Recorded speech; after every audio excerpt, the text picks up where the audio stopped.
quite some within the West, our current predicament can seem hopeless.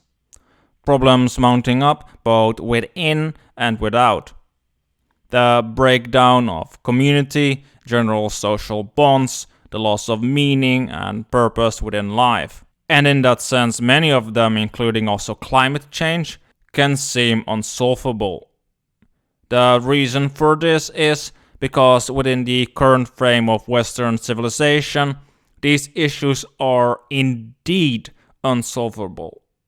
And in that sense, what we are facing is not simply an issue of people not taking on enough responsibility or not carrying a load. The matter of the fact is that the very frame itself of modernity, with all its different flavors, even including elements of the environmental movement or most modern political phenomena trying to solve these issues within the overarching frame of Western civilization, which goes beyond just our current mainstream system of thought, cannot, through the means they hope to achieve their hoped change, achieve it. Not because the people have no good intentions, not at all.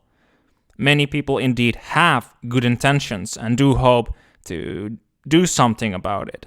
Yet, what many do not see is that, like one Taoist saying goes, when the wrong man uses the right means work in the wrong way.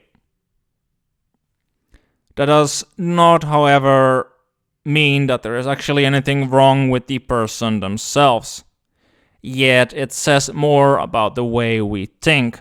What this video is about. Though I could better phrase it as our attitude, the way we relate to the world, ourselves, nature, and each other. And as long as we do not address the inner societal and cultural complexes of our culture, so the ideas, beliefs, and behaviors that govern our lives, we will not actually solve the issue. That, in itself, is a much more difficult task. Furthermore, without addressing these underlying complexities, technological solutions or any other solution may only address symptoms rather than the core problem. We can think from inside the current framework of all kind of, technological ideas, or even, for instance, regarding climate change, do these managed gardens that some call nature. Yet, none of it will really solve it. And why are we even trying to maintain nature? The irony of this is that we are trying to, quote-unquote, maintain nature through human intervention, to give a particular example, which speaks volumes about our perception of our role in the natural world. And further, it raises questions about what it truly means to coexist with nature and whether our attempts to control or manipulate it ultimately lead to its preservation or further degradation. Further, one can also wonder how would minimizing CO2 production through tech or by imposing rules on them solve the actual issue of how we treat nature. To just give one example out of many other ways we relate to many more issues we deal with. And really the issue seems to be that they fundamentally fail because they attempt to solve problems within the same system that created them, leading to what seems like an endless cycle of ineffective solutions. And in this sense, there are really two things at play. The first connects to societal complexes, the cultural conditioned mores and attitudes with which we ought to operate within the world, which we often tend to take for granted or assume that this is just how the world is. In that sense, people really live in a shared illusion about the world, thinking that society itself, with its norms and values, is a real entity that exists. However, it does not. It is only the shared illusion that these things are how they are that keeps it the way it is. It is then really only because everyone acts as if it is real that we feel compelled to act accordingly. We all share in the illusion that all others are on board with things that there really is no consensus for, if people would actually be authentic about their true feelings. Where the other thing at play in its purest essence boils down to fear. Now, firstly, when it comes to these societal complexes, these vary when it comes to the particular person, their beliefs, lived experience, and many more factors. How exactly these take shape, and which ones are more pronounced, or what pole of these complexes is at play, as these societal complexes operate in the sense of internally coherent dualities, which can, for instance, create a pole of natural exploitation as much as one that sees no place for humans within the natural world itself, whilst trying to protect nature from humans, so still operating from within the same complex. And there are other examples as well, such as the consumerism complex, which revolves around the relentless pursuit of material possessions and the belief that one's worth and happiness are closely tied to consumption, or the tendency to prioritize external validation and conformity to social norms, where many individuals derive their sense of worth and identity from external factors such as social status, appearance, or material possessions. Another example being the emotional avoidance complex. Western societies often promote the idea of emotional stoicism, where individuals are expected to suppress or downplay their emotions, particularly negative ones such as sadness, anger, or fear. And this can lead to a culture of emotional avoidance, where individuals learn to bury their feelings rather than confront them. As such, many individuals may prioritize maintaining a facade of happiness or success, avoiding difficult emotions, or seeking quick fixes to numb or distract themselves from unresolved issues. And by avoiding or denying past trauma or emotional pain, individuals may inadvertently perpetuate their suffering. And this unresolved trauma can manifest in various ways, including depression, anxiety, addiction, and relationship difficulties, impacting not only the individual, but also their interactions within society. Yet, when it comes to these complexes, they at the same time point towards something deeper that Western society, through its complexes, is not acknowledging, which at the same time archetypally connects to things such as nature, but also what is considered to be other. These being the underlying fears that are often avoided or seen as taboo, such as fear of the unknown, fear of death, fear of impermanence, and the unending cycle of ups and downs that is life, where Western societies often prioritize certainty and control, leading to discomfort with ambiguity and the unknown. And this fear can manifest in various ways, such as resistance to change, avoidance of unfamiliar situations, and a preference for stability and predictability. Where death is a taboo topic often associated with fear, sadness, and discomfort.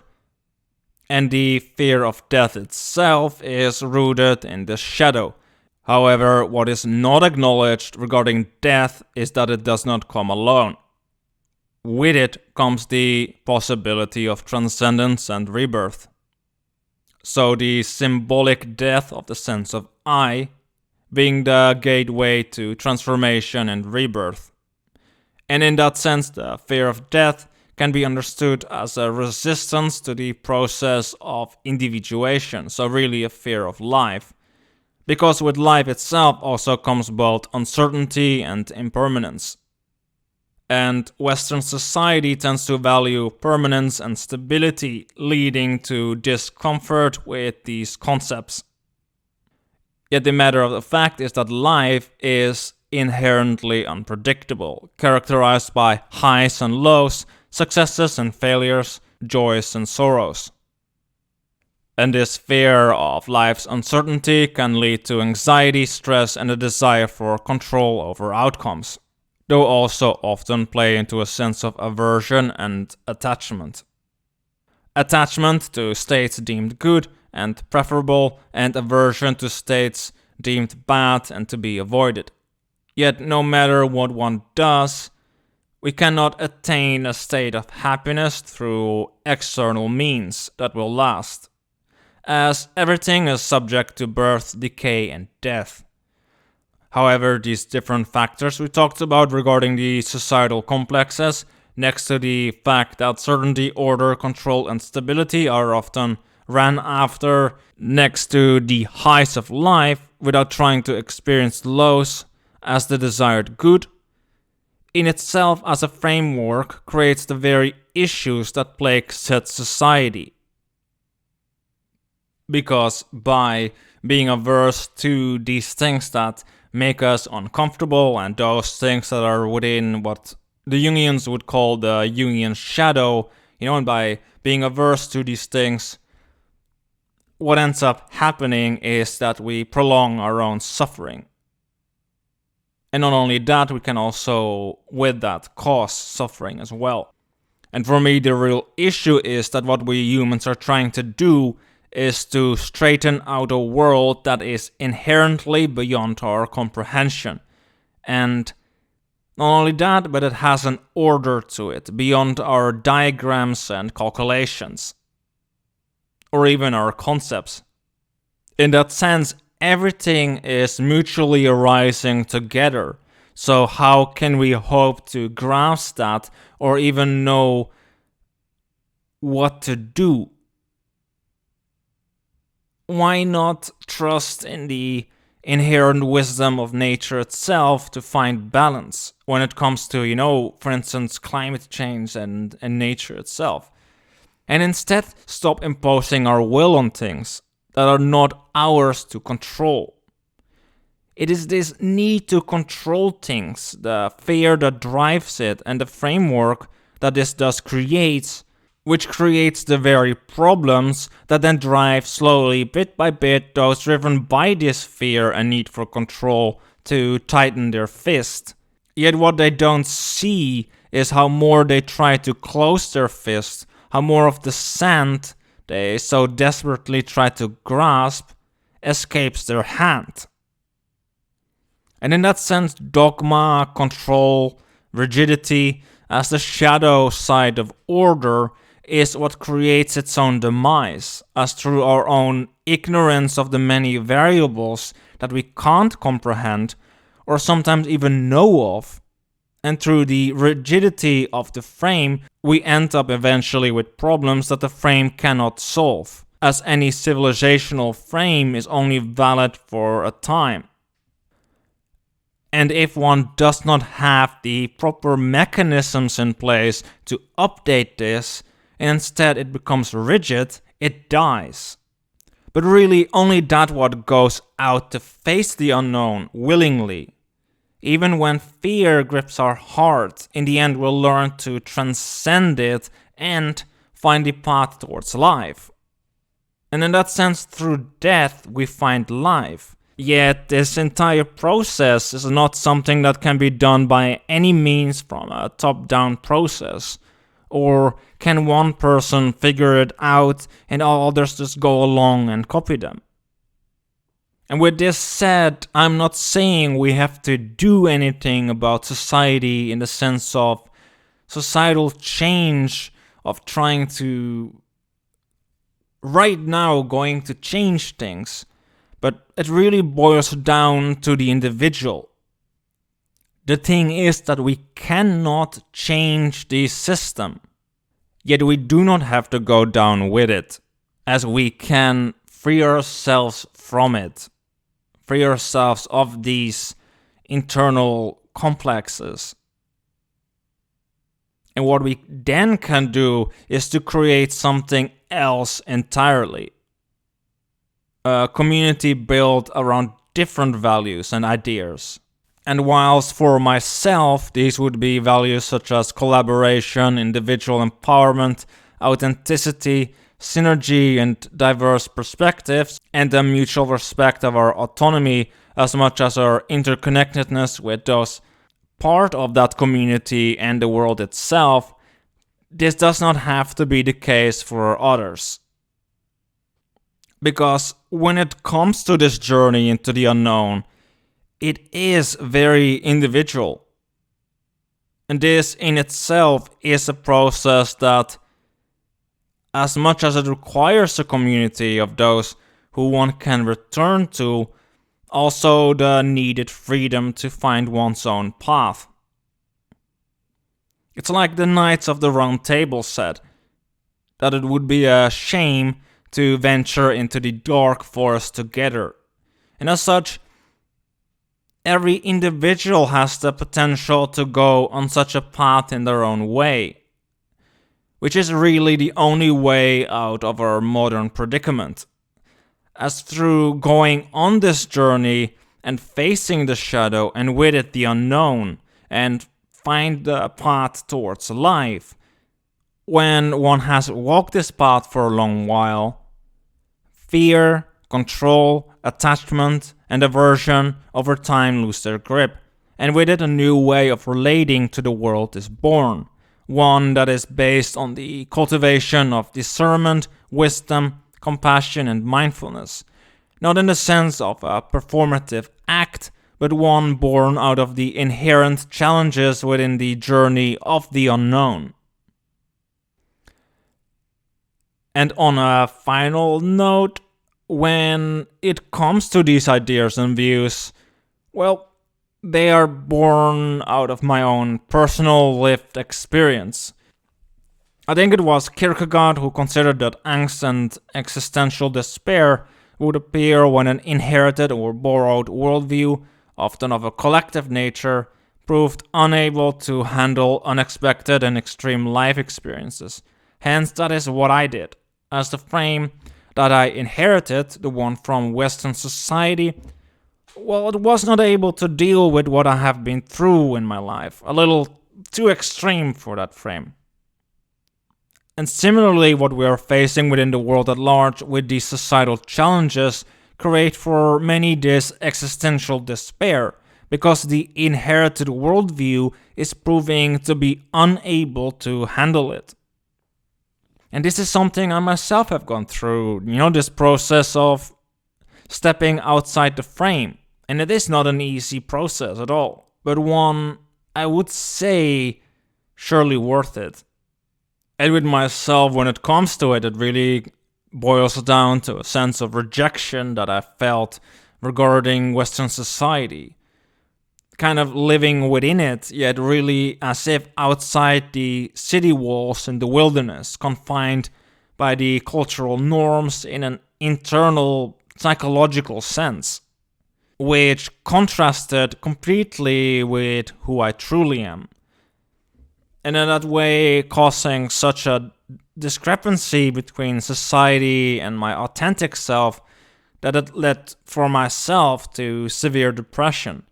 And so I have worked at it till I broke the chains by bringing these societal complexes into conscious awareness and acknowledging their existence. And through that, slowly I managed to integrate them into consciousness.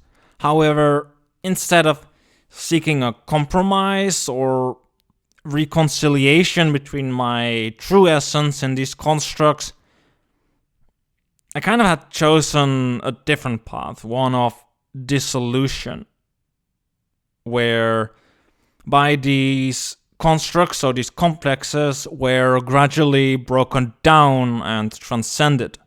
And in this context, dissolution, it represents a liberation from the constraints imposed by societal norms and expectations. So rather than attempting to negotiate a compromise between these complexes and authentic aspects of myself, I very much opted to dismantle those complexes entirely, which also led to the cessation of the inner voice of authority, this inner critic, often associated with the superego. And I do think that through this kind of process, we can transcend the cultural frame and with it break our chains to outside unrealistic expectations. So we can truly live freely on our own terms.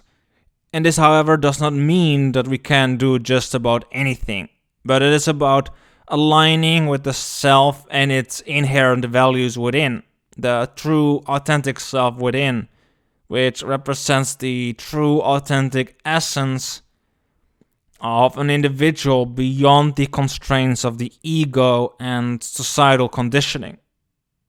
And it is from this place, which transcends the narrowness of the ego and thinking mind, that we can create something better, which is truly aligned with life.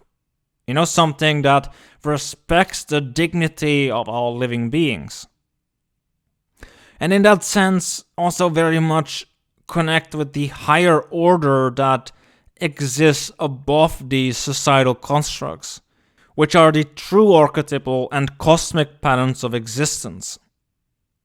And in that sense, the good news is that we don't have to feel responsible for the framework itself. We don't have to try to save the frame, as we can't hold onto it and solve the issues we face.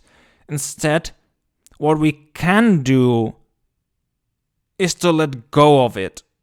We don't have to become the scapegoat or sin carrier of this Western frame, or go down with it.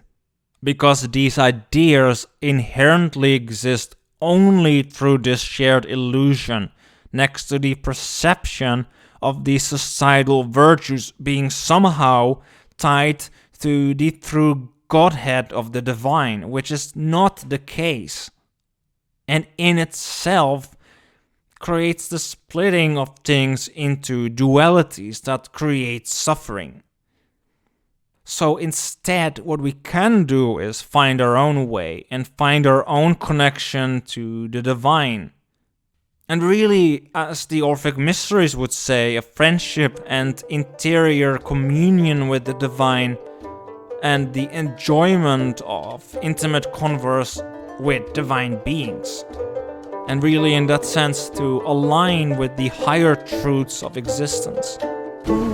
Δύο σοπές ο βάκος, πολύ συμφρονιαίος. Όταν φρένασες άμας, εσέλθει με διδότας. Διδάσκει με χορεύειν, διδάσκει με χορεύειν, διδάσκει με χορεύειν, διδάσκει με χορεύειν.